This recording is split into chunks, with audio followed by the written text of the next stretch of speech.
Welcome back, guys, to another episode of MD After Dark. I am Michael Hernan here today with your boy Andre Tainter. Once again, here, I gotta keep it a little bit quiet today because I did return home today to my humbled home in Southwest Wisconsin. The parentals are sleeping. My sister is sleeping. So we gotta keep it down for those people today trying to get the rest ready for tomorrow to go to my cousin's track meet tomorrow. So in lacrosse, yeah. So anyways, Dre, how are you doing on this fine Friday night? Mid. A lot of our parlays missed by one, so that is kind of infuriating. But yeah, other than that, I mean, some nice games. I'm glad New Mexico won. I really like that team, and yeah, that's about it. Yeah, and now that was my last dollar, so now I gotta enter 20 more pretty soon. So The nice thing is, that's every day I'm like evening out, and also I commented on this guy's Instagram because he gives out $50 every day that one of his parlays doesn't hit, and he chose me, so I got 50 free dollars. But I've taken out 30 for gambling, so I've really only made 20. yeah. I saw that video. Say, here you go, Bears. That's kind of funny how he said Yeah, that. The accent, yeah. That's good stuff there.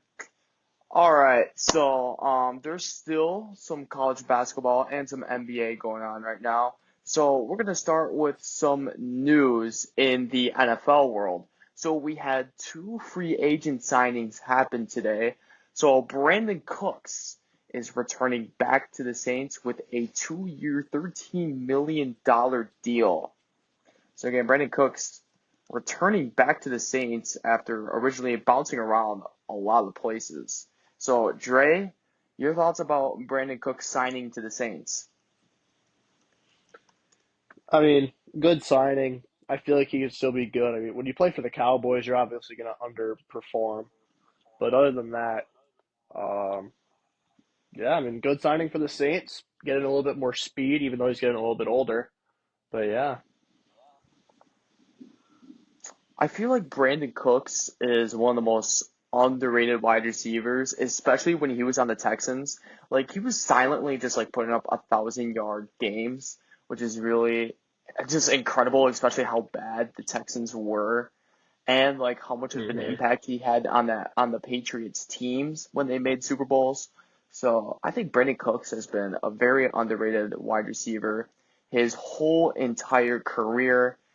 And yeah, now he gets back with his old team, the Saints, and gives some veteran leadership into that pretty young wide receiver core. So I think this is a good signing. The I wish wide now, receiver core that's non-existent. yeah, yeah, I could definitely see that. But I got home and the first thing my sister said about March Madness and then about March Madness stuff. And then she talked about the Packers should have signed Brandon Cooks, which I could agree. But Mm, anyways, it is what it is. Uh, yeah, I mean, Stephon Diggs is out there somewhere, I guess, still, but do we really want Stephon Diggs? I don't know. But anyways, and then there was another signing today in the NFL. So Jameis Winston is going to the Big Apple. So Jameis Winston is signing with the Giants. He is signing with the Giants on a 2-year, $8 million contract. So again, a Jameis year, Winston, it's 2 million or or 2 years, 16 million. or It's excuse me, two 8 million years, a year. $1 million. So 2 years, $16 million deal. So Dre, your thoughts on famous Jameis heading to the G-Men? Good pickup. He'll be a good QB for them. If they end up taking a quarterback in the draft, he'll be a good mentor. He's funny, but he's also like he was bad. He was throwing like 30 touchdowns, 30 interceptions, but then he got eye surgery, and now he's so much better. But it's also like he's not an elite quarterback. Yeah, I could definitely agree with the Giants. Say this is a good placeholder option for maybe a Cam Ward or Shedeur Sanders in the upcoming draft, or just a rookie quarterback in general, I think Jameis Winston fits very well as a placeholder because he can play some pretty solid quarterback play to start, and plus he's just that funny dude, and I think he'll mentor that young quarterback very well too. I think this is a very good fit for the Giants, and overall, and plus, if Jameis Winston starts, we get more memes, we get more comedy.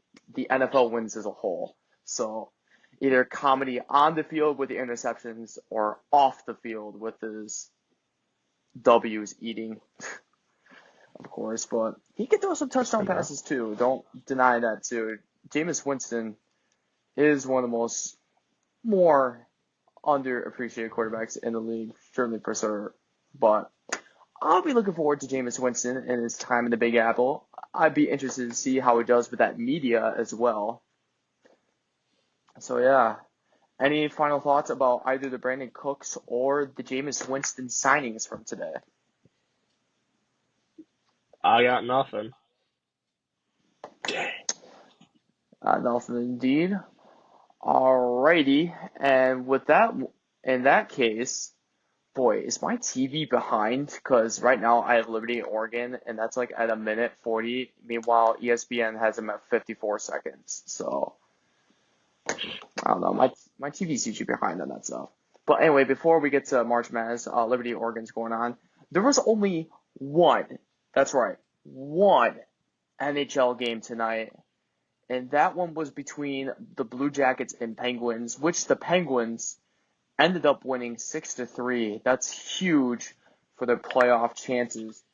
Looking at the box score here, for the Penguins, the Penguins were led by Bakandji Imama. I think that's how you pronounce it. Bakandji Imama, or Imama, or something like that. He scored a goal tonight for the Penguins. And then how about this performance from the Penguins? Their goaltender, Alex Nedeljkovic. He had 44 saves on the night while only allowing 3 goals. So 44 saves. A great night there for Nedeljkovic, the goaltender for the Penguins. And then also Ricard Raquel had a goal and assist for the Penguins. Meanwhile, looking at some other statistics here. So for the Penguins as well, Noe Akiari scored a goal. Sidney Crosby got a goal and assist for the Penguins tonight. He had 2 points on the night. And then also scoring for the Penguins was Evgeny Malkin and Brian Rust, also scoring for the Penguins. Recording assists for the Pens were Connor DeWar, Kevin Haynes, Danton Heinen, Blake Lizotte. Brian Rust had an assist tonight. Philip Tomasino and Matt Griesick. So a lot of scoring tonight from the Penguins. And then meanwhile, leading the way for the Blue Jackets, scoring was Boone Jenner, Kent Johnson, and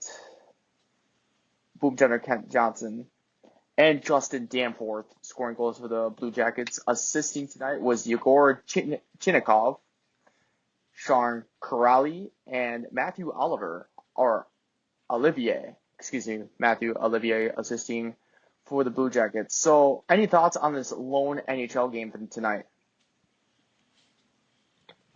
Not really. I mean, obviously Sidney Crosby scoring a goal. It's one of the most memorable guys in NHL history, so that's pretty cool. But yeah, other than that, I got nothing. Yeah, it looked like the Penguins dominated from the start as they won 3-1 in the first period, 2-1 in the second, and then tied at 1 at the third period. So it looked like the Penguins dominated this one for sure. Especially that goaltending performance from Nedeljkovic, like 44 saves. Like wow. Out of 47 save attempts. Honestly, pretty good night for Nedeljkovic. And the Penguins, that was a big win to keep their playoff hopes alive. So I want to take a look at the Eastern Conference standings here. They're currently seventh in the Metropolitan. So yeah, they currently have 68 points. So we'll see what ends up happening there for the Pens.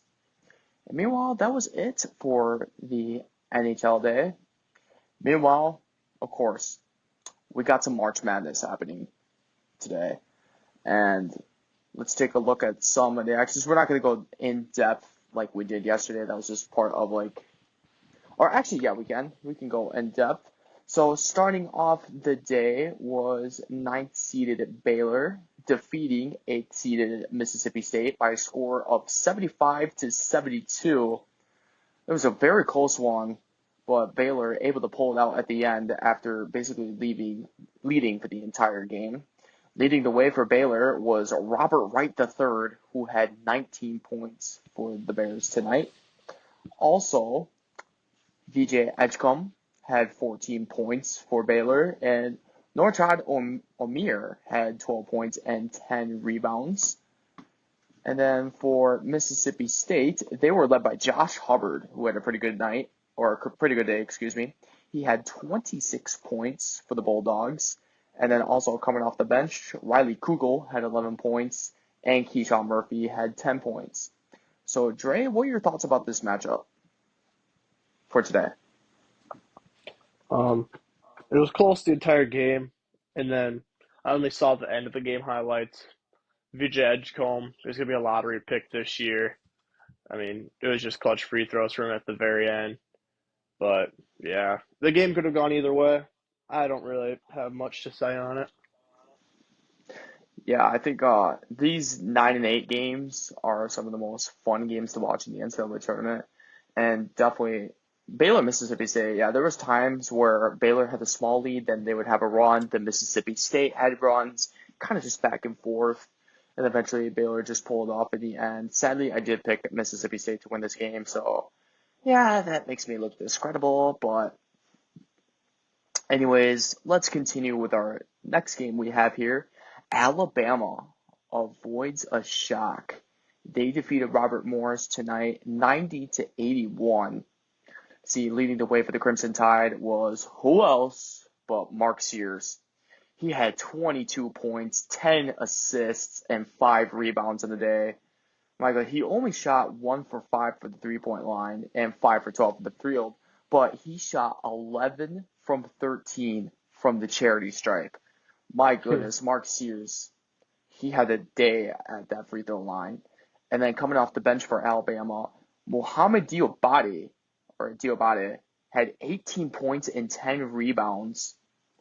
Pretty good double-double there from Diobade from the bench.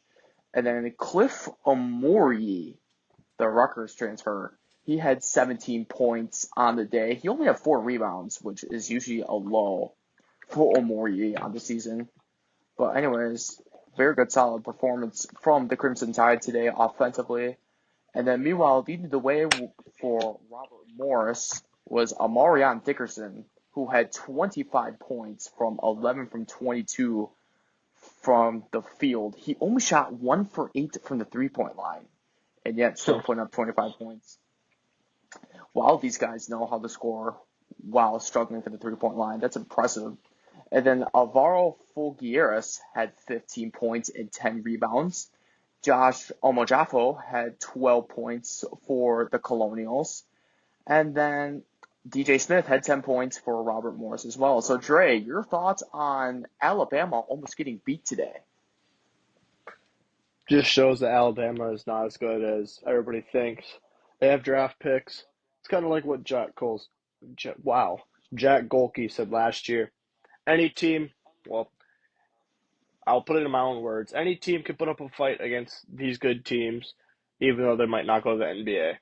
There's still talented basketball players out there, and that's why I said a couple of days ago, I wish there was more leagues in the United States where they can get their name out there because Robert Morris almost being the 2 seed with all of these projected NBA players in the next upcoming years, like Mark Sears, Jaron Stevenson, um, Mo Clifford. I don't know how to say his last name. Cliff There's one, Omori. I thought I yeah. saw it was Amorier, but it's Amori, I There's guess. one more that can't think of. Oh, um, Grant Nelson. yeah, that guy. He didn't even barely play today. Yeah, Grant Nelson came off the bench and only had 5 points. I also did not mention Jaron Stevenson. He only had 2 points in the day. He struggled for the field, 1 for 4 for the field, and 0 for 2 for the 3 point line. Grant Nelson Yeah. just went 2 for 3 from the field without attempting a 3 point today. I think they would just try to rest Grant Nelson for the second round or eventually later down the line. He's coming back from injury. Yeah, honestly surprised that you played today. Hmm. Yeah, and plus overall, yeah, this was a very competitive game for the whole entire way, mainly offense. I mean, it just shows that Alabama's defense is suspect. They don't play any defense at all, and it definitely showed throughout the game. But my thing is, Mark Sears getting to the free throw line 13 times and making 11 of them. This is a good way to put some points on the board, especially when you're struggling from the field, especially for the 3 point line. I mean, Alabama just finding ways to win basketball games, and that's huge in March. But their next matchup that they're going to have to face, yeah, we're going to get to them later, but it's going to be a difficult challenge for Alabama going against a sneaky team that I think could give them fits. But we'll talk about that later. So, Dre, you got any more thoughts about Robert Morris and Alabama from today? No, I stated my opinion already. Alrighty, sounds good. All right, and then our next game we have the third-seeded Iowa State Cyclones took down 14-seeded Lipscomb, 82-55 today. Basically got out ready from the jump and basically did not look back. So Iowa State leading the way was Milan Momcilovic, the Wisconsin native from Pewaukee. He had 20 points on the day. And then also coming off the bench, the probably the best bench scorer in all of college basketball, Curtis Jones. He had 17 points today off the bench. Like, it's just surprising how Curtis Jones doesn't even start, and yet he's still dropping like 17 a game. It's just impressive on what he's doing. And then also Joshua Jefferson had 10 points for the Cyclones, recording 8 rebounds and 8 assists. Pretty solid day there. And then Taman Lipsey also had 10 points for the Cyclones. And then meanwhile for Lipscomb, they were headlined by Jacob Agnasevich, who had 18 points there. And then Gyasi Powell, who had 11 points for the Bisons. So Dre, your thoughts about Iowa State's beatdown? Nothing special, other than Milan had a really good game, and then I'm pretty sure Lipscomb, the guy that you said led them in points. I'm pretty sure he was the nation's leading scorer this year or something like that. I don't Really? remember. I don't remember for a Jacob fact, but Anastovich. there was somebody on their team. I'm pretty sure they said. Currently just checking through the roster here or looking at the stats. Um, How many points did that guy average? so Jacob Anastovich averages 20.1 points per game, which is 17th in the nation. So still pretty Close solid. enough. Yeah. Oh, and fun fact, he's from Sheboygan, Wisconsin. So he's also a Wisconsin native. That's what it was. I knew it had some significance. I saw it on TikTok, but Yeah. yeah, that's Probably. all I knew. Yeah, 6'8", 220. As a forward, yeah. He sadly is a senior, so that was probably his last game as a collegiate athlete. Again, we need that extra basketball league. Definitely so, as Trey kept Literally. saying, because we'd love to see guys like Jacob Anastovich keep playing. But anyways, that was Lipscomb and Iowa State. And then this next matchup we're going to talk about, I'm just gonna bang my head because, oh my goodness, I had Memphis in the Elite Eight. That's all I'm gonna say. I They love lost to Memphis, but Colorado. Colorado State just beat them down. Yeah, Colorado State defeats Memphis today, 78-70. Colorado's second half was basically the main storyline of this game. Memphis just definitely just forgot how to play basketball there for a little bit, but yeah, it's just usually what Memphis does. Like they either look like an NBA team or they look like a 13U AAU team. Either look like professionals or they just look like they haven't played the game of basketball before. There's no in between. Absolutely no in between for this Memphis Tigers team. So, anyways, looking at the box score, Colorado State was led by Kyan Evans, who had 23 points on the day, and then scoring 14 points each were Nietzsche Clifford, or Nike Clifford. Dre, do you have a pronunciation? I do not. I like that guy though. Very good player. Yeah, Nietzsche Clifford, and Jalen Lake, who is also a solid player. Who they each have 14 points today, and then Jalen Oh, Croc Jalen Crocker Johnson had 12 points for the Rams today in the upset another win. good player. Yeah, and then leading the way for Memphis was of course Dane Ja, 12 points, or excuse me, 22 points and 12 rebounds in the day for Dane Ja. And then PJ Haggerty and Colby Rogers each had 18 points today. And that's pretty much all for the shooting. And Tyrese Hunter did not play today. So that was something, that was a big storyline today. So Tyrese Hunter not playing today definitely had an impact on this Memphis Tigers team. So Dre, continue your thoughts about Colorado State's upset win over Memphis. I mean, it was a really good game. Tyrese Hunter not playing was a really big letdown for them. But other than that, um, I really got nothing if I'm being honest. I mean, you just didn't play very good in the second half, and that's what's going to happen when you have a team that wants it more. Yeah, and definitely knowing that Memphis is an on and off team, like I thought entering this tournament that Memphis was going to go far or they're going to get bounced in the first round.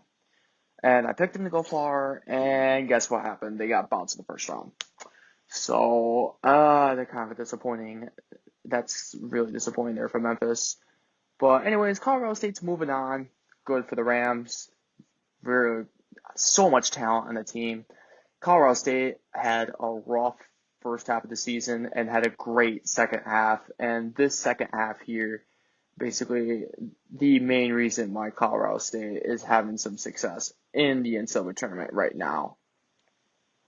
And then, anyways, let's get to another beatdown. No surprise here, shocker.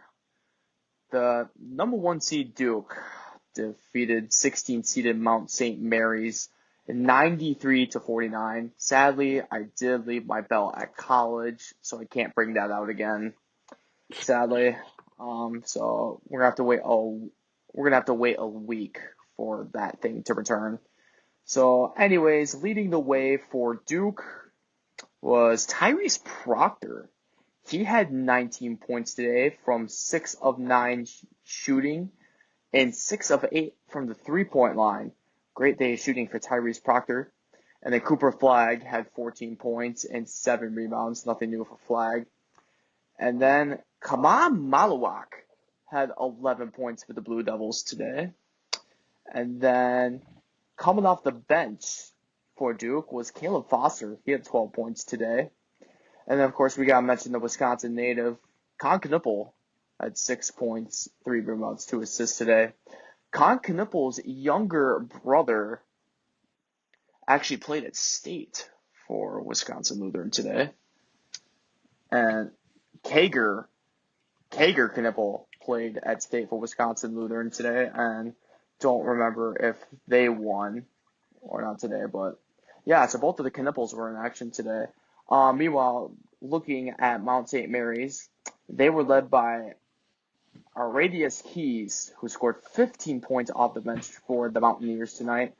And then Dola Adebayo struggled today. He had 6 points, 3 for 11 shooting, 0 for 3 from the three-point line. So rough day for Dola Adebayo.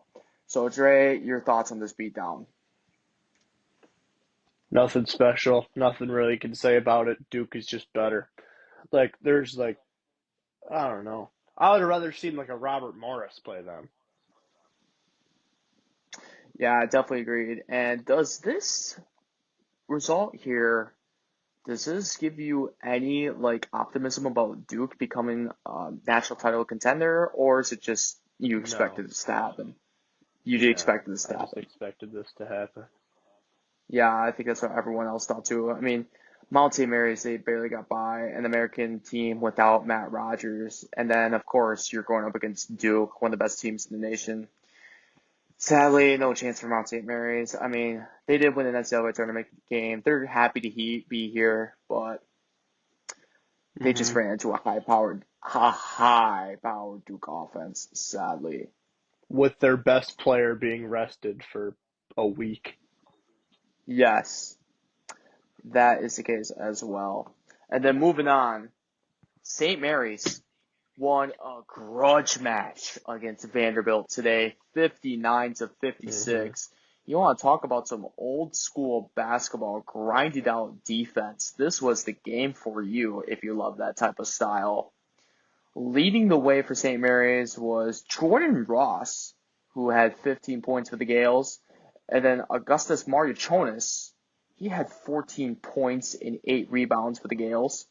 And then Mitchell Saxon had 12 points and 11 rebounds, having a double-double. And then Luke Barrett had 12 points and 10 rebounds, having a double-double for himself as well. So overall, some balanced scoring for the Gales and rebounding too. It was a big storyline this game. And then leading the way for the Commodores, Jason Edwards had 18 points for Vandy. And then AJ Hogard struggled today. That St. Mary's defense really got to him. 3 points on 1 of 8 shooting and 0 for 1 for the 3-point line. The only, only 1 for 8 from the field. Very rough day for AJ Hogard. So, Dre, this defensive battle, your thoughts on this? um, I don't know. That just reminds me a lot of what I bet on for St. Mary's. But it was a good game. I mean, literally Vanderbilt had the lead for about 90% of the game, and then St. Mary's overtook the game at the very end. But yeah, other than that, it was a very good game. A lot of good, really low scoring. Yeah, just a great, gritty defensive battle. I tend to love myself some defensive battle games. I mean, it's what I grew up with after all. I'm a Wisconsin Badger fan, especially watching Bo Ryan's Wisconsin. It's just what I'm used to. But a notable storyline here, Vanderbilt had a 39 to 27 lead with around 15 minutes left in the game, but St. Mary's was able to come back with that. It's an impressive comeback after like how both of these teams play. And then also one thing that stood out to me is that Jason Edwards, when Vanderbilt was down 3, he looked like he had his man beat. He had his man beat, but instead he did a step back 3 and missed it. I mean, it was a decent look, but honestly, I kind of a nitpick, but I thought that I thought that he could probably take it for 2, maybe draw a foul, but that's just me. I don't know. I'm not really a point guard, so I was a post player in high school, so I don't know what he was thinking, but he probably it was not a bad look, but I mean he did kind of have an open lane at the moment. I was watching it, I was thinking, why didn't he attack it? But I mean, but again, if I was saying like he makes that 3, and they saying, oh wow, what a shot selection, but yeah, devil's advocate, but. Anyways, St. Mary's pulls off the gritty win over Vanderbilt today, and now St. Mary's has got to play Alabama. And I was just coming back to this. I think St. Mary's beats this Alabama team. I think St. Mary's, with that great defensive minded team up against Alabama who loves to push it, as we saw earlier this tournament with Drake and Missouri, like these slow-paced teams can really stop this high-powered offense teams, and I think St. Mary's will do that. Dre, do you have any reactions to that? What I'm saying right now? I like St. Mary's. Um, Good comeback win, but at the same time, I like them beating Alabama as well. Yeah, I do too. I think it's starting to become a popular upset now. Definitely so, because St. Mary's, just the style of basketball that they play, I think Alabama is going to create a lot of turnovers. Plus, Alabama doesn't play that great a defense either. I think St. Mary's just Mm-mm. wins the hustle game as well with the rebounds and that stuff. Especially with the Mourier did not come in, he did not have a lot of rebounds today in their win against Robert Morris. Meanwhile, you got three St. Mary's guys that had 8 rebounds or more. So that's going to be a matchup I'm going to be looking forward to this Sunday. And also one matchup I didn't talk about earlier is that Baylor will take on Duke. So that game will also be Sunday as well. Both of those two teams won there. All right, and then moving on to our next matchup here, we have Ole Miss, who defeated North Carolina today, 71-64. Ole Miss barely surviving. They held a 18-point lead at one time, but they did survive the North Carolina comeback as North Carolina outscored them 38-27 in the second half, and Ole Miss was able to survive 71-64. Leading the way for the Rebels was Sean Padula. No surprise there. He had 20 points, 6 rebounds, and 5 assists. Dre Davis. Hey, we got similar Dre. He had 15 points and 8 rebounds on the day for the Rebels. And then Jamin Brakefield had 12 points for Ole Miss. And then leading the way for North Carolina was R.J. Davis, who had 15 points. But boy, he struggled from the field today. 6 for 17 from the field, including 1 for 8 for the three-point line. R.J. Davis definitely struggled. And people called me crazy for thinking North Carolina was not going to shoot this well again. Yeah, literally. I called it. I called it. All right, and then also they were led by Ben Allen Lubin, who had 14 points for the Tar Heels, and also Elliot Cadeau had 4 points and 8 assists, 4 rebounds. Elliot Cadeau 1 for 8 from the field, 1 for 4 from three-point land. He struggled as well. So Dre, your reactions on North Carolina and Ole Miss?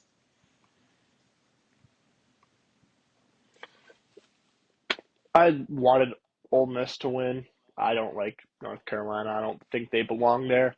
And I think if they played against San Diego State again, it would be closer, and San Diego State would probably put up a better fight. They just played like cheeks when they played North Carolina. I don't know how they lost that team by 30, especially after the beat down Ole Miss just gave them. It was close, but the score doesn't really. What was the score again? 71-64. Maybe Yes, it was a little scoreboard's bit closer than I thought, but I kind don't of know. I misleading don't because like it. Ole Miss had a 18-point lead at half, so it was kind of misleading because Ole Miss has kind of just dominated the whole entire game. I mean, their shots went in tonight, and North Carolina's didn't. But North Carolina tried coming back in the second half, but it was too little, too late. And Ole Miss is looking legit. I mean, their defense played well. I mean, their shots. I mean, they were hot today for the three-point line. They shot 40% for the three-point line, so they were really good today. But my concern, my concern a little bit is that they shot 15 for 23 from the line today. Sure, they got to the line a lot, but they only made 65% of their free throws today. So that's one thing to watch out for Ole Miss. Like when they play Iowa State on Sunday, Ole Miss gets to the lines. Can they be consistent from the free throw line? But otherwise, great win for Ole Miss today. Definitely beat North Carolina, who is more of an experienced team. And Ole Miss has moved around, and they got a date with Iowa State, which that I'm looking forward to that game. I think it's gonna be a competitive That's gonna be a game. good game. More on the defensive side, but both teams can score points as well. So intriguing matchup there.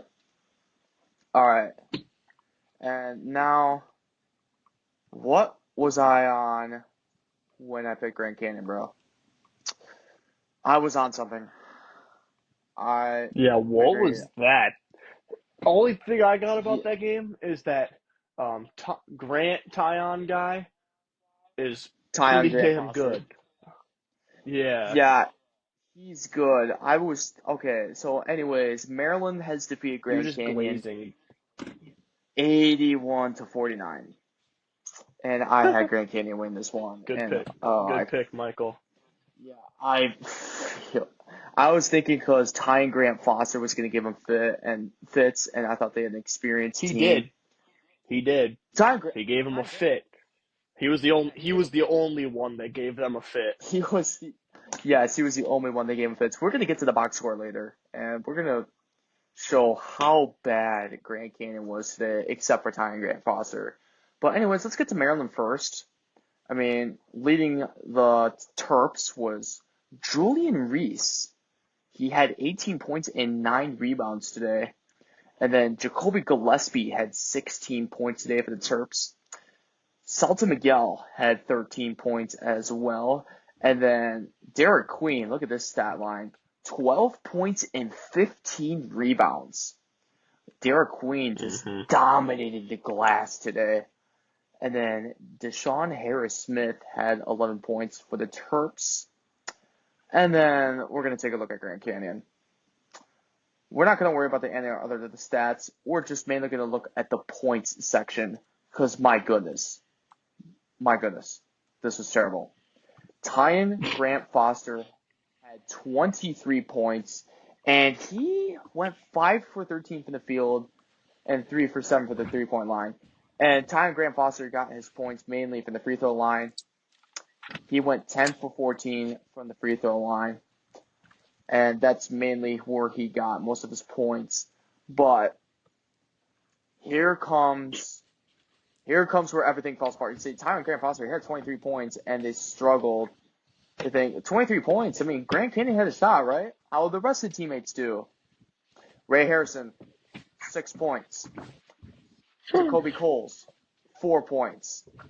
Colin Moore, 3 points. Duke Brennan, 2 points.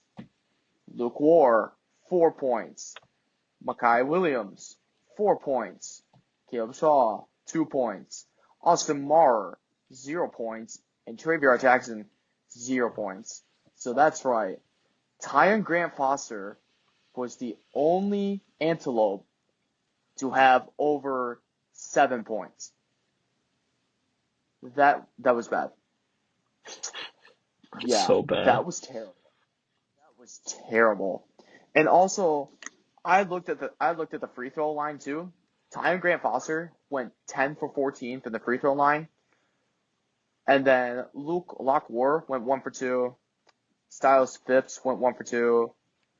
Makai Williams went 0 for 1. Everybody else did not attempt a single free throw. Yeah, it was terrible.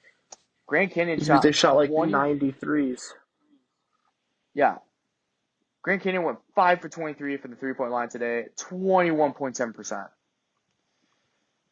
Boy, Grand Canyon. Oh boy. Maybe I should have took Utah Valley that start against Utah Valley as a concern, not as a way to fight back. I mean, my goodness. Do you have any more thoughts about this atrocious murder? This murder that took place today here in I here in I don't. Seattle. I don't. Oh boy. Yeah, and then also Grand Canyon went 28.6% for the field overall. It gets worse. Yeah, it was bad. It was bad for Grant to be a Grand Canyon fan today. I'll say that. But anyways, Colorado State and Maryland will be facing off on Sunday, so that'll be a fun matchup there. And yeah, that was all the matchups from the first half of the day of the March Madness day. And then kicking things off in the college basketball landscape in the second half of the day was Florida. Yeah, they destroy Norfolk State today, 95 to 69. No surprise there. Florida was led by Walter Clayton Jr., who had 23 points today. And then Elijah Martin had 17 for the Gators. Alex Condon had 12 points. And off the bench for Florida, Thomas Haw had 13 points for the Gators today. And then Norfolk State was led by Christian Ings, who was this high-flying dunker. He had 16 points today, but he went 6 for 13 for the field, 1 for 3 for the three-point line. Not very stunning performance there. And then Jelani Darden had 15 points for Norfolk State. Coming off the bench, Chris Fields Jr. had 14 points today for Norfolk State. And then Dre, your guy, Brian Moore Jr., struggled today. Went 3 for 6 I from the know. field. I Only had watched. Yeah. So, what do you got from Norfolk State in Florida today? Why did this get refunded? Sorry, I wasn't. Oh, I guess. Whatever. Um, I mean, they did the best they could do. Florida is a good team. Honestly, they gave them a run for their money for a little bit there. It was like a 35-point game, and it was down to like 15 at one point, but they just couldn't really get anywhere. Walter Clayton had a really good game. So yeah. Yeah, Florida just too much firepower for the Norfolk State Spartans, but Norfolk State, they tried. They won the MEAC. They got here in the dance. I think they're pretty happy about that. And Christian Ings and Brian Moore Jr. might be some names to watch out for in their pro careers, but we'll see. Especially Christian Ings. He was a high flying dunker this year. He was fun to watch for this Norfolk State team. Definitely for sure. And then moving on, our next matchup here we're going to be going over was Kentucky. They had a scare a little bit.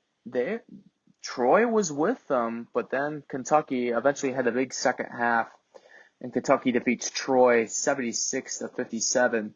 This was a very competitive game. Like Kentucky was only up two early in the first half, but then Kentucky finally started to shoot the ball well and pulled away from Troy. Let's take a look at the main scores for Kentucky. They were led by Otega Owe, who had 20 points and 8 rebounds. And then coming off the bench was Brandon Garrison, who had 13 points for the Wildcats. Kobe Bray and Andrew Carr each had 13 points for the Cats. And then this stand line for Amari Williams. Amari Williams struggled today shooting. He only had 5 points on 2 for 8 from the field and did not attempt a single three-pointer. But free throw shooting, he was 1 for 5 from the free throw line, only had 5 points. Might have struggled there. But then you look at the rebounds. He had 13 rebounds today to lead the Cats in the rebound category. So very good offensive performance there for the Kentucky Wildcats, and they rebounded the basketball pretty well too. And then leading the way for Troy was Miles Rigsby, who had 17 points for the Trojans, and also Peyton Connerway, who had 12 points for Troy. So, Dre, your reaction about Kentucky? Slow start against Troy, but then they eventually picked it up to get the win. I don't know, it was a fun game to watch, but other than that, um, they put up a little bit of a fight, but then Kentucky just took off. But they didn't get eliminated in the first round again to a low seed, so congrats to Kentucky, I guess. Yeah, congrats to Kentucky for finally making it out of the first round after a couple tough years there, losing to St. Peter's and losing to Oakland. Yeah, those are rough to be a Kentucky Wildcat fan. I will definitely say that. And Also, then, Michael, you might want to pick up the speed. I look and we have 6 games left, and we are already at 45 minutes. all right, And we so still have to yes, go over the NBA. Yes. All right. Yeah, let's do that. Let's go through speed mode. Speed You know mode, of what? I course. want to try this out. I got this. All All right, right, next let's see game it. we have the New Mexico Lobos versus the Marquette Golden Eagles. New Mexico was led by their uh, best player and Mountain West Player of the Year, Donovan Dent, who had 21 points, 6 assists, 3 rebounds. Nelly Jr. Joseph also had 19 points and 7 rebounds. And then for the Marquette Golden Eagles, we have David Joplin, who was firing from everywhere tonight. That's all I'm going to say. He had 28. Um, Cam Jones struggled tonight, played every single minute of the game, but he just couldn't get things going. He still had 15 points, 5 rebounds, 5 assists. So that's pretty good. Michael, what do you have on that? I just think that Donovan Dent just played a really good game today for New Mexico, and it looked like for Marquette, David Joplin was basically the only three-point shooter out there today. Everybody else really struggled. I mean, Cam Jones, he did go Mm-hmm. 6 for 14 for the three-point line, but it wasn't really consistent. Joplin was the only consistent three-point shooter, and that was basically Marquette's season all year long. They've been really inconsistent, especially from the three-point line. And there was games where they were really good, and there was games were really bad. And today was kind of a mix of both. But you really can't do that against this New Mexico team led by Donovan Dent and Nelly Jr. Joseph, who are outstanding for the Lobos today.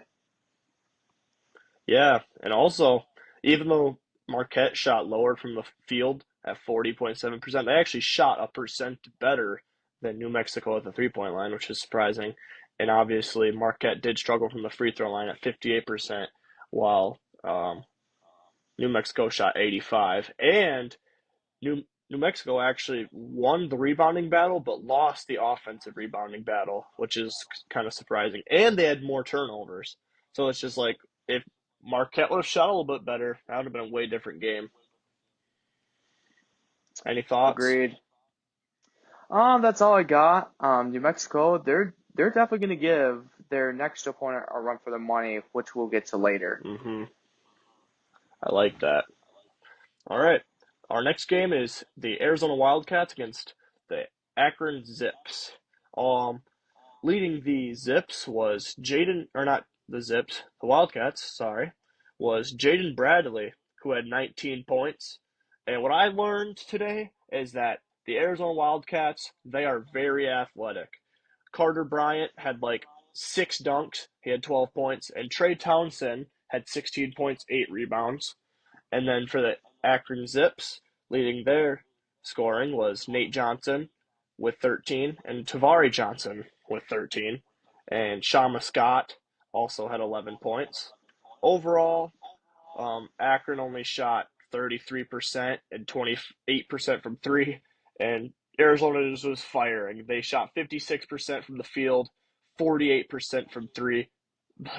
I don't understand that. How are you that good in the field? Well, then you shot 3 for 10 from the free throw line, and Akron shot 16 for 20 at 80%. Also, um, this is so bad. Arizona had 53 total rebounds. Akron had 22. Oh boy. How do you get out rebounded by 31? That's Yeah, just that is that's crazy. so bad. Nah, that's why Oh Arizona won gosh. 93-65. All I right. mean, What do you wow. got, Michael? What is your opinion on that? I mean, Arizona just shot the ball really well and they rebounded again. I think Arizona keeps putting up games like this. I could definitely see them making the Final Four. I mean, you look at this team, especially when I saw them against Wisconsin. Like, even though they lost earlier this year, I thought this is a very special team. I thought Wisconsin just shot the lights out on that one, but Arizona, like, if they shoot this well, like, there's nobody that's gonna stop them except for the free throw line. The free throw line, they got issues. They gotta fix that, but.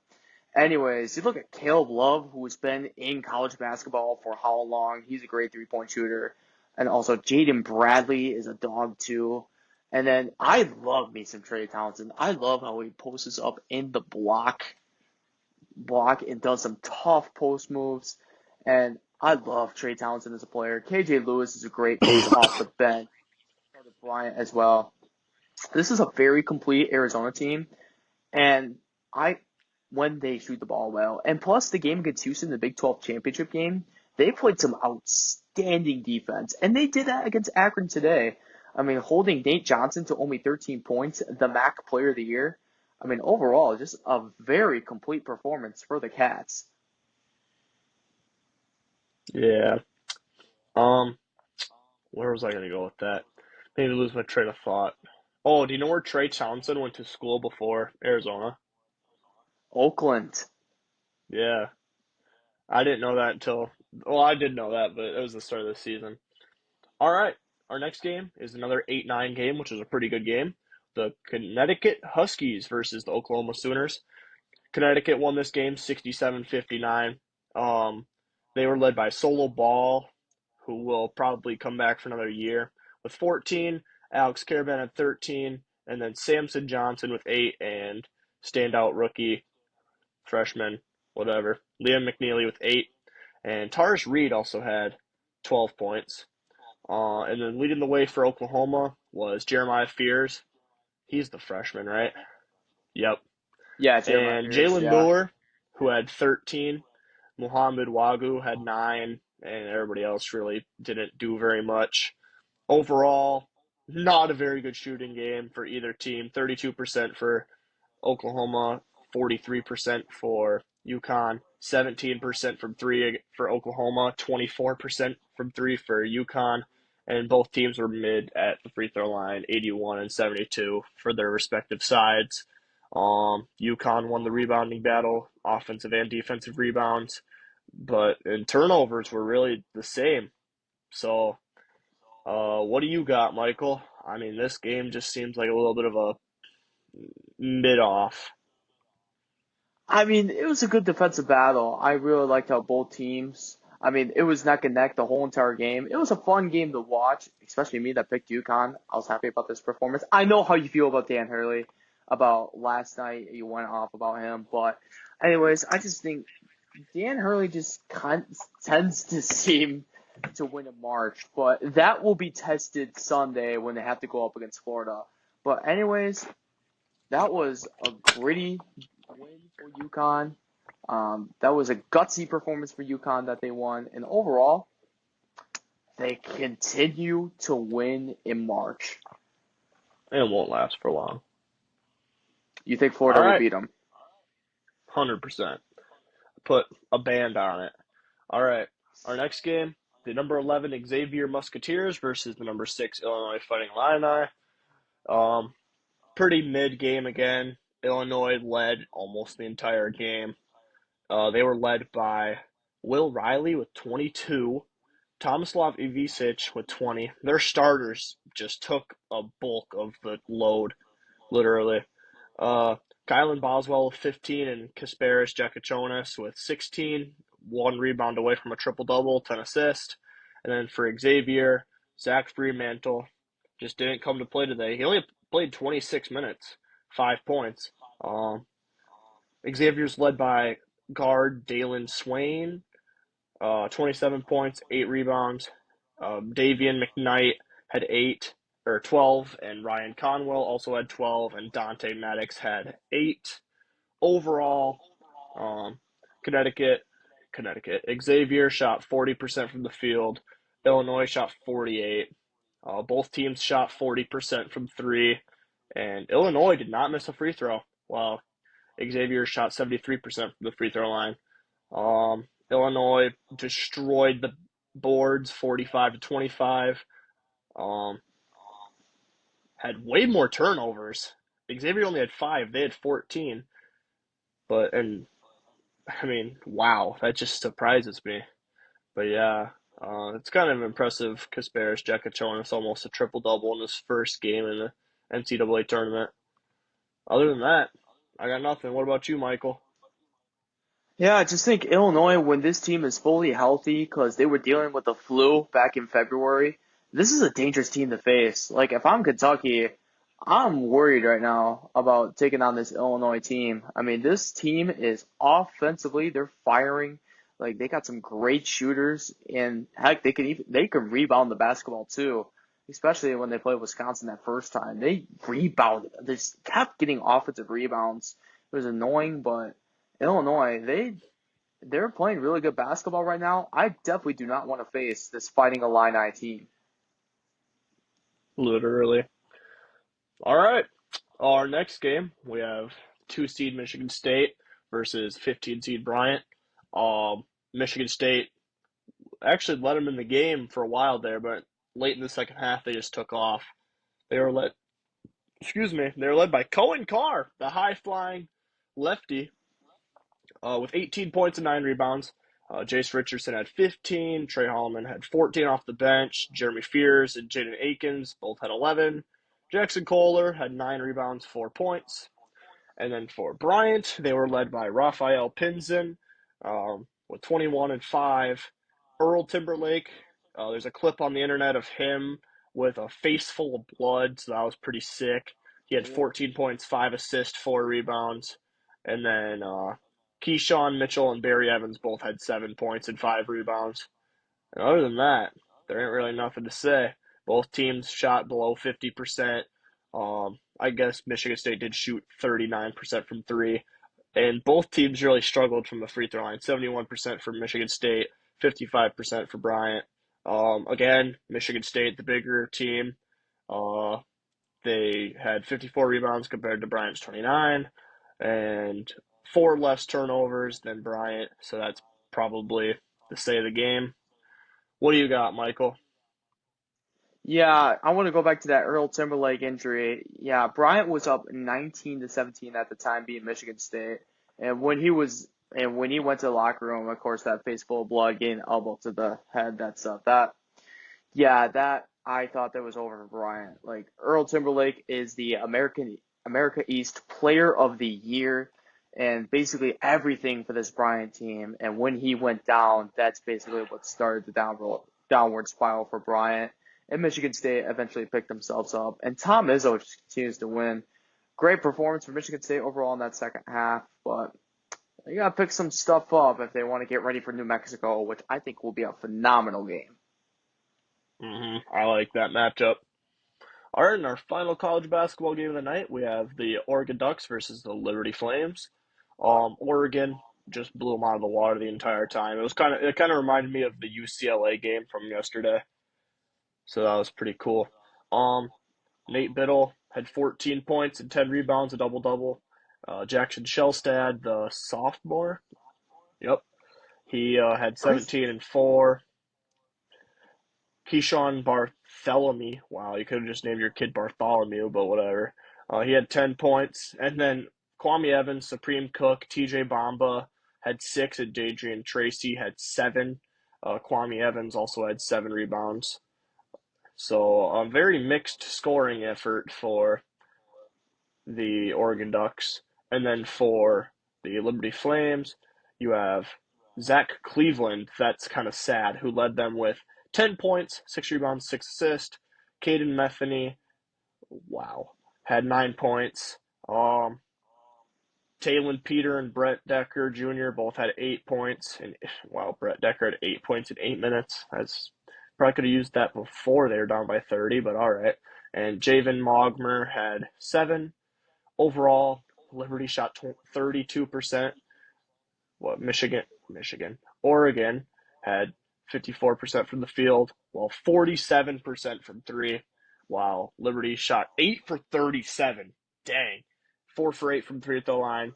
Oregon shot 9 for 11. And again, the bigger team, 43 rebounds to 27. They had more I don't get this. Why do all these teams that win by 40 have more turnovers? I guess the offensive rebounds probably. I mean, they didn't even have more offensive rebounds. They just gave up less compared to that. Yeah, that's about it. Oregon was up 22 at half, so yeah, they basically just let them back into the game in the second half. They just felt bad for Yeah. them. All Yeah, right, what my do you thought got, about Michael? this Yeah, my thought about this game is that okay, first of all, something about Oregon against Liberty. Oregon just loves to just beat the crap out of Liberty. Like saw it today, and then of course last year in the Fiesta Bowl in football. Like, geez, how many times are you gonna beat this team this badly? But anyways, I'm just looking at Caden Metheny.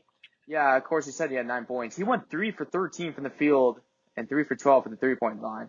And this Liberty team lives and dies off the 3-point line. If their 3-point shots are not falling, it's not going to go well. And this is what happened tonight. Oregon has a really great defense, and Liberty just had no answers for it all night long. And because the threes were not falling, they had no chance at all. And plus, I just love how this Oregon team is playing right now. Dana Altman is one of the best coaches in college basketball. He has his team rolling, and I think this team can make a really good run in March. Yeah, I mean, I had Oregon going to like the Elite Eight, I'm pretty sure. Same But here. yeah, that's all for college basketball. Let's go to the NBA. You want Michael, you I'm want just to lead gonna the speed NBA through segment? this. Yeah, Yeah, you lead this I'm just gonna segment. speed. I'm gonna speed through this, and then I want to hear your opinions after, and then we'll shut it down. All right, our first game of the day: Orlando Magic beat the Washington Wizards 120-105. Paulo Banchero with 30 points, 8 rebounds. Franz Wagner, 21 points, 8 rebounds. Wendell Carter Jr. with a double-double, 16 and 12. Kentavious Caldwell-Pope, Corey Joseph both had 11, and Anthony Black had 13.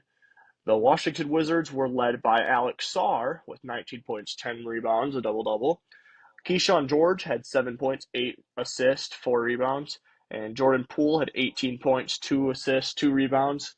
And then Tristan Vucevic, Anthony Gill, and AJ Johnson all combined with, what is that, 41 points in total, 14 for Johnson, 10 for Gill, 17 for Vucevic.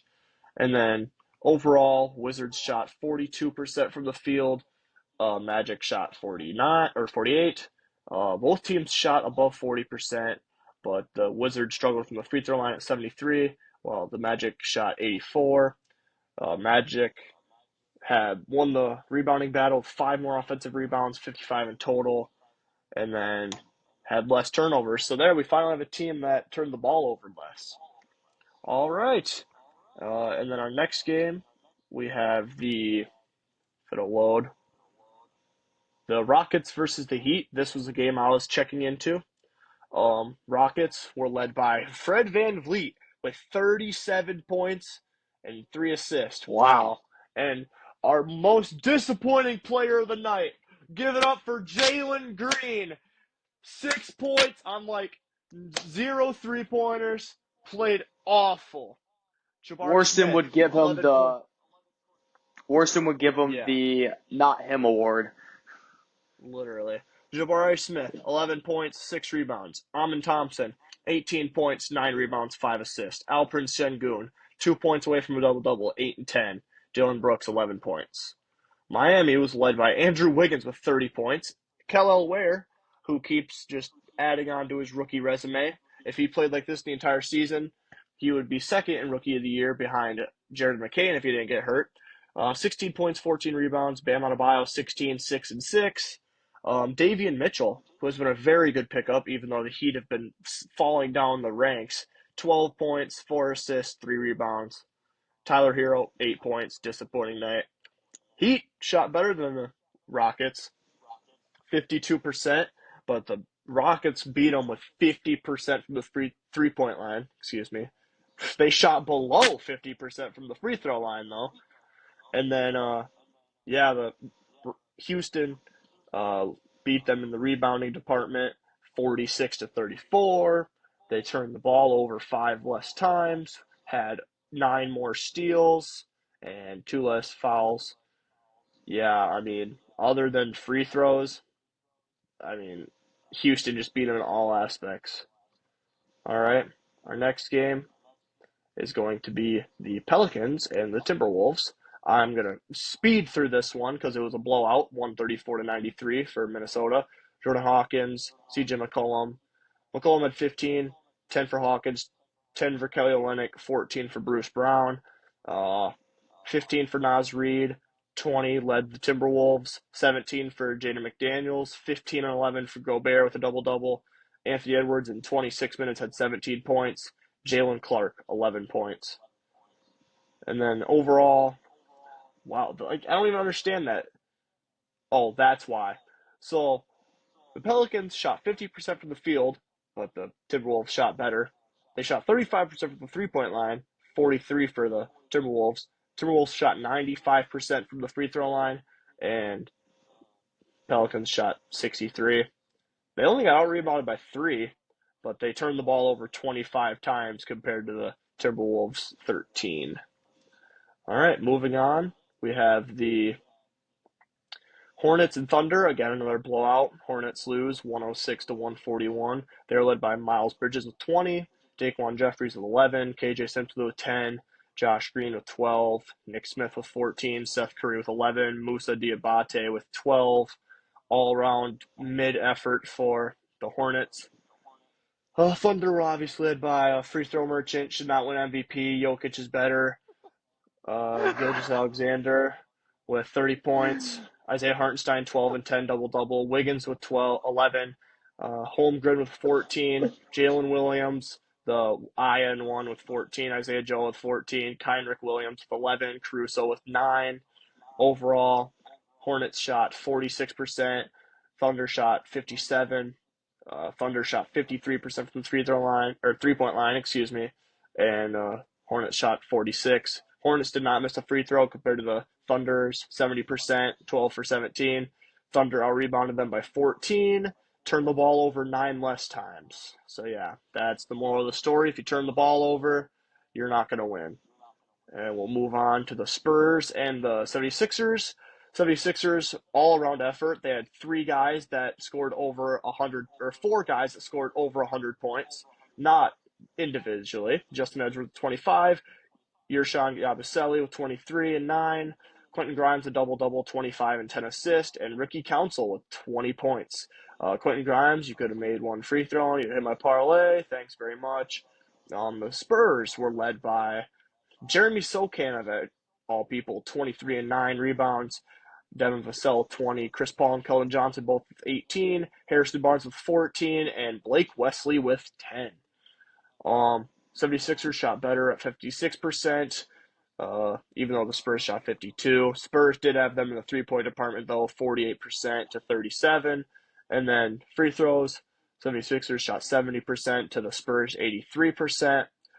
Pretty even rebounding game, 34 to 32 for the Spurs. But again, the turnovers, even though it wasn't very even, but 76ers had 2 more turnovers. You take those 2 away, that's 4 less points, and you're putting yourself in a way better position. All right, our next game, the Dallas Mavericks getting a win finally against the Detroit Pistons. Pistons were led by Cade Cunningham with 35, 7 rebounds, 6 assists. Malik Beasley with 16 points, Schroeder with 11, Jalen Duren with 14 and 9 rebounds, and then Asar Thompson with 8 and Tobias Harris with 9. Um, Mavericks were led by Spencer Dinwiddie having himself another night with 31 points and 7 assists. PJ Washington with 27 points, 3 rebounds. Najee Marshall with a double-double, 19 points, 11 rebounds. Kai Jones with 10.7 rebounds. He's had a bounce-back season with the Mavericks. And then a little bit from Max Christie, Dwight Powell, and Brandon Williams. Yeah, other than that, they both shot 35% from 3, both shot mid-70s from the free throw line. Mavericks did have them, though, in the normal field goal department with 53 compared to 47. Total rebounds, pretty even. Turnovers, Mavericks did turn over 6 less times. That's probably what won them the game. And, yeah. All right. Our next game, Celtics and Jazz. Pretty not close, but close game at the same time. Celtics were led by Kristaps Porzingis with 27 and 10, double-double. Jason Tatum with 26 points, 6 rebounds. Peyton Pritchard, 18 points. Sam Hauser with 14. Drew Holiday with 8 points. And Derek White with 11. Um, the Jazz were led by Colin Sexton with 30.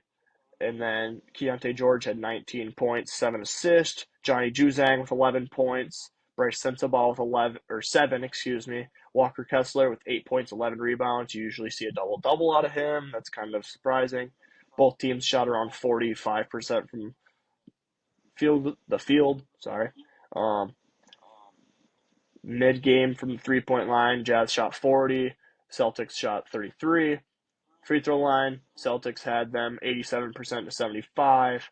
And again, Celtics beat them in the rebound department with 10 by 10, 48-38.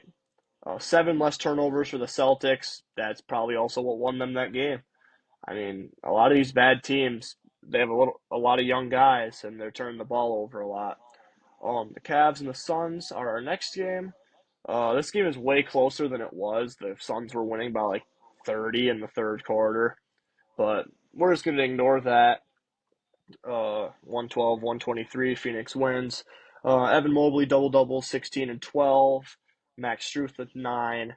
Jared Allen with 6 and 6. Did not play almost the entire second half. Darius Garland with 18 points, 6 assists, 5 rebounds. DeAndre Hunter with 17 points. Ty Jerome with 16. Isaac Okoro with 10. And Donovan Mitchell, womp womp, 7 points. That is horrendous. Wow. And then Oh and then you boy. got probably our player of the day, Kevin Durant, 42 points, 8 assists, 6 rebounds. Wow. Ryan Dunn, 1 rebound away from double double in only 26 minutes, 10 points, 9 rebounds. Oso Iguodala, too bad his Marquette team lost today. 6 points, 13 rebounds. At least he got a win. Devin Booker, double double, 17 points, 10 assists. Colin Gillespie, 13 points. Tyus Jones, 16 points. And then Royce O'Neal with 15. And then I guess Cody Martin had 6 rebounds. But yeah, very even rebounding game. Suns shot 52% to the Cavs 44. And 3-point percentage, 45 for the Suns, 38 for the Cavs. Suns only shot 8 free throws, didn't miss one. Cavs only shot 79%. And then, yeah, Cavs turned the ball over more. That's just how it is. All right, we'll keep moving. My favorite team other than the Bulls in the NBA. I will mention something also after I talk about this game. We have the Portland Trailblazers getting another W against the Nuggets. Aaron Gordon led the Nuggets with 23 points. Russell Westbrook with 18 points, 4 assists. Christian Braun with 15 points, 5 rebounds. Michael Porter Jr., 17 points, 5 rebounds. Peyton Watson with 12 points, 5 rebounds. And Jamal Murray, 10 points. And then Trailblazers led by Denny Avdia, 8 rebounds, 7 assists, 36 points. That's back to Jeez. back. That's a back to back 36-point game for Denny Avdia.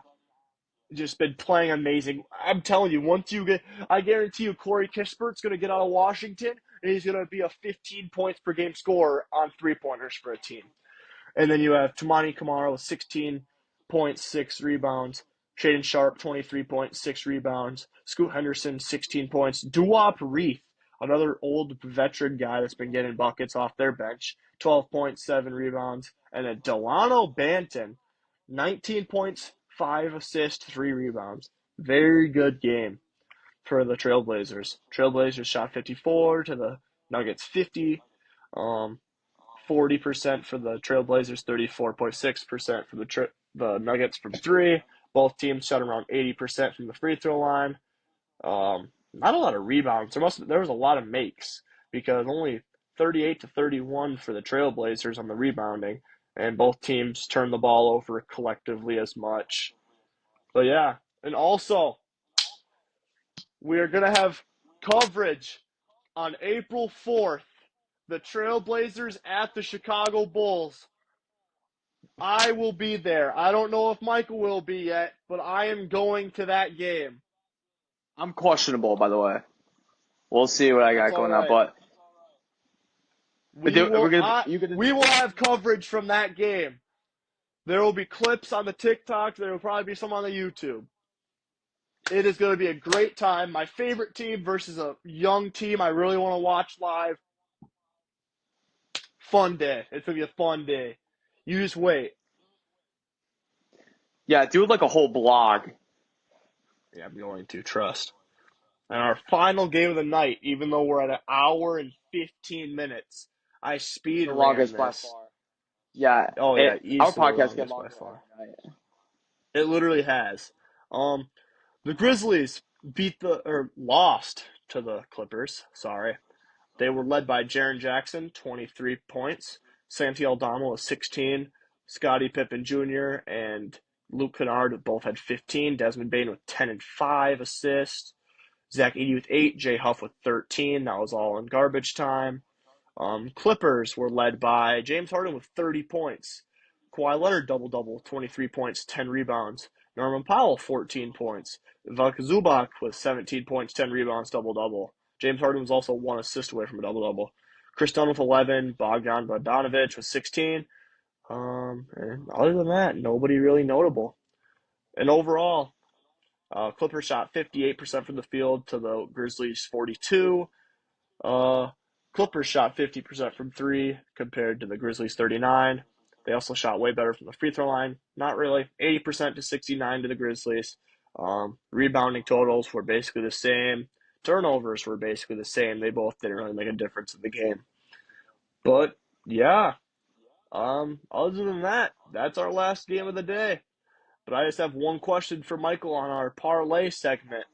So tomorrow the Bulls play the Lakers and they give out discounted picks for the Luka Doncic every time he plays. If he plays tomorrow, do I put a decent amount of money on Ryan Kalkbrenner under 9 rebounds and then the Luka Doncic uh value pick? Because Kalkbrenner has not been snagging rebounds. The last game he got over 9 rebounds was against DePaul. And they are playing against a Texas Tech team where just JT Toppin is like 5 inches shorter, but he is much bigger than him. Time out, time out, time out, time out. Wait. Did you just say Ryan Cochran is playing Texas Tech? Wait, Yes. they're playing Auburn.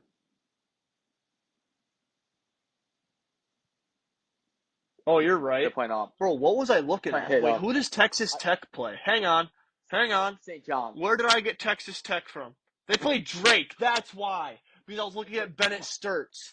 My I bad. was thinking about the Oh, Sweet yeah. 16. I was thinking about the 100%. Sweet 16 too, bro. 100% I'm taking the under on that because they play Johnny Broom. And Chad Baker Mazzaro, who's basically the Draymond Green of college basketball. Bro, I was tweaking. But yeah, I'm definitely taking this under then. That actually gives me more confidence. Other than that, I mean, as long as Luca can get his, let's look at his PRA line because then I'll be able to like, wow, his points, rebounds, assist line's only 46, which means that his discounted pick's going to be like 35. If the Bulls do not give up 35 PRA when he has dropped 44, 47, and 50 something those last few games, I'm going to be pissed. But he might not play, so let's not get too into that yet. Other than that, midday for parlays. I lost all my money, but I didn't lose all of it. I made back my $10 that I put in. So actually, I lost like 20. But that's how it goes. One of these days, I'll actually hit something. But yeah, Michael, do you have anything before we sign off? That's pretty much all. I mean, just a great time to be alive. Got March Madness, NBA is going Mm-hmm. on, a fun night there, and of course NHL is gonna get hammered up too. So it's a fun, and the MLB opening day is already next week. So it's a fun time to be a sports fan, everybody. We just need to start hitting our parlays. I've been on such a dry streak. I haven't been losing money, but I haven't been gaining money, and I don't want to have to put any more in. Michael already has to, but like at the same time, I keep taking out money and then putting the same money I'm already taking out back in. So I just need to hit something big so I can take out money, and I just need to like gradually put myself up more. That's our gambling segment right there. Yeah, very short and sweet. We're about to reach an hour and 20 minutes. This is by far the longest. This will exceed 13 minutes behind yesterday's podcast, which was an hour and 7, which that was the longest by then. But it is what it is. Extra content. Literally. All right, gang. Are we signing off? Yes, we are signing off. It's midnight. Gotta wake up at 6 o'clock in the morning. Go to my cousin's track meet. Kate, if you're watching, you're welcome. Loser. Loser.